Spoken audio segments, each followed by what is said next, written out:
Hey everyone, I scored 625 marks in NEET 26 with an All India rank of 4187, and I also scored 99 percentile in JEE Mains Physics. So this video is all about physics, and I'm not here to give you any shortcut because you have a full year or somewhere around 8 to 9 months for your preparation, and I considered it enough for your preparation if you are even at your zero.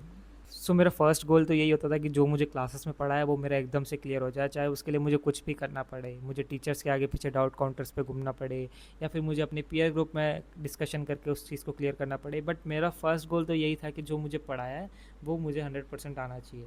Secondly, जब मैं Elon में पढ़ता था तो जो teachers मुझे homework दिया करते थे, असाइनमेंट्स दिया करते थे, मैं उसको बहुत ही सिंसियरली करता था।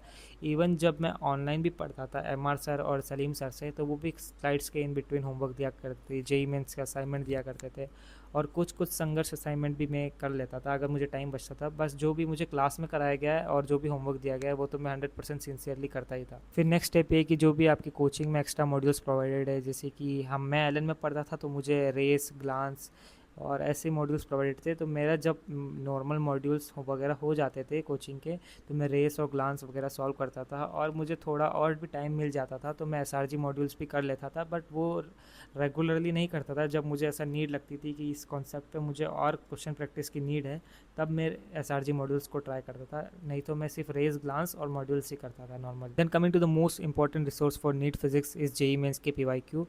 बिकॉज जैसे कि 2-3 साल से नीट का पैटर्न आ रहा है और नीट हायर और टफ़र क्वेश्चंस की प्रैक्टिस मांग रहा है, और क्वेश्चंस का लेवल भी वैसा ही आ रहा है, तो आपको 100% जेई मेंस की पीवाईक्यू तो करनी ही चाहिए। तो मैंने तो जेई मेंस की पीवाईक्यू कोई 7 ईयर्स पीवाईक्यू बुक से की थी। आप कोई भी पीवाईक्यू बुक उठा लो जिसमें 5 से 7 साल के जेई मेंस के पीवाईक्यू है। एंड अगर आप बुक नहीं उठाना चाहते हो तो आप ऑनलाइन भी इसको प्रैक्टिस कर सकते हो थ्रू मार्क्स ऐप। मैंने तो जब मेरे पास बुक नहीं थी तो मैं मार्क्स ऐप से करता था। जब बुक आ गई तो मैं फ़ोन से नहीं करता था, मैं सिर्फ बुक से करता था, उसमें ही टिक करता था। जब भी आपका क्लास में कोई फिजिक्स में चैप्टर हो जाए, उसके बाद नया चैप्टर स्टार्ट हो, तो जो चैप्टर हो गया है उसके जेई मेंस के पीवाईक्यू आपको करने स्टार्ट कर देने हैं। जैसे जैसे क्लास चैप्टर आगे बढ़े वैसे वैसे आपको पीवाईक्यू भी करते रहने हैं। उससे क्या होगा कि आपकी एक तो वैरायटी क्लियर हो जाएगी, उसके बाद आपकी सोचने की एबिलिटी ज़रूर इम्प्रूव होगी, क्योंकि जेई मेंस में अच्छे अच्छे वैराइटीज़ के क्वेश्चंस है और वो नीट में भी बहुत डायरेक्टली रिपीट होते हैं। तो जेई मेंस का पीवाईक्यू करने का आपको बहुत ज़्यादा डायरेक्टली फ़ायदा ही होने वाला है। So moving toward another most important resource is NCERT, क्योंकि नीट और जेई में अब डायरेक्टली एनसीईआरटी से भी क्वेश्चन आने लग गए। सो मैं क्या करता था कि पहले एनसीईआरटी उठाई, उसमें से टेक्स्ट क्वेश्चन देखे और बैक एक्सरसाइज देखी। सारे चैप्टर्स के मैं नहीं कर पाता था, लेकिन जो भी मुझे इंपॉर्टेंट चैप्टर्स लगते थे क्लास 12th के मेनली, उसके मैंने टेक्स्ट क्वेश्चंस और बैक एक्सरसाइज की।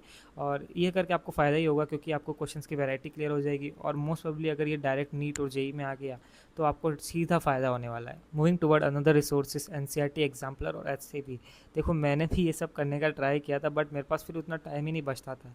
इफ़ यू हैव टाइम तो ही करना आप, अगर टाइम नहीं है तो फिर आप इसको स्किप भी कर सकते हैं, लेकिन जो भी मैंने पहले बताया वो तो करना मस्ट है। मैंने ट्राई किया था एससीबी करने का, थोड़े चैप्टर्स का मैंने किया भी, क्वेश्चंस अच्छे भी लग रहे थे, लेकिन आप जैसे उतना सब पढ़ोगे तो आपको पता चलता है कि हमारे पास नीट में एक साल में उतना टाइम ही नहीं है, if specially if you are dropper, क्योंकि हमको बायोलॉजी भी पढ़नी है और बायोलॉजी तो मस्ट है। बायोलॉजी को बहुत अच्छे से पढ़ना है। बायोलॉजी अगर तुम्हारी वीक है then you are not in the selection race. Biology ही आपका सिलेक्शन करवाएगी। फिजिक्स केमिस्ट्री तो आपके रैंक डिसाइड करती है कि आपकी 25,000 30,000 में क्या रैंक आने वाली है, but biology is the key to get success in NEET. So my next resource and the best resource I will say is the SRG के वीकली टेस्ट। उसमें बहुत ही अच्छे और टफ़र क्वेश्चंस होते थे फिज़िक्स के, और वो सब करने से एक बार के लिए मेरे हार्ड क्वेश्चन से डर ख़त्म हो गया था, और ये ख़त्म होना बहुत ज़रूरी है, क्योंकि जब भी हार्ड पेपर आएगा तो वही वही बच्चा स्टैंड कर पाएगा जिसने पहले से ऐसे क्वेश्चन का एक्सपोजर हो। तो हर वीकली एसआरजी टेस्ट में फिज़िक्स के क्वेश्चंस का टेस्ट होता था, तो उससे हमारी वैरायटी क्लियर हो जाती थी, हमारा डर ख़त्म हो जाता था। उसमें मेरे मार्क्स अराउंड 120 प्लस ही आते थे, और उसमें ऐसा लगता था कि मार्क्स कम आ रहे हैं, लेकिन इवेंचुअली वो आपको हार्ड पेपर के लिए प्रैक्टिस करवाते थे। तो आई विल सजेस्ट कि ये तो बेस्ट रिसोर्स था मेरे लिए। वीकली टेस्ट भी, रिवीजन भी हो जाता था, और अच्छे लेवल की क्वेश्चंस की प्रैक्टिस भी हो जाती थी। सो या that is for this video, and what more topics you need suggestions please comment below. See you in the next video. Bye bye.